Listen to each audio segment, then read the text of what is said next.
Well, the first 2 weeks of the new academic year have flown by, and as always, it's just been wonderful to see the pictures that have been sent in of children and young people getting back into their classrooms and lecture theatres and working with their teachers once again.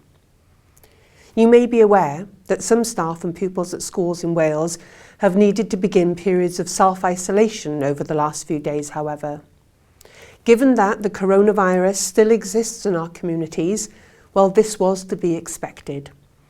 I know that this will be very disappointing for the staff and pupils who need to self-isolate.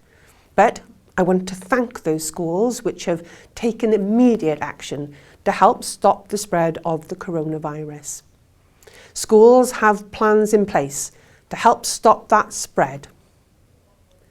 It's important that we all help by taking extra care with hygiene, washing our hands more regularly, and taking the time to care about social distancing where we need to. And we all must continue to follow the public health advice to help stop the number of cases rising again.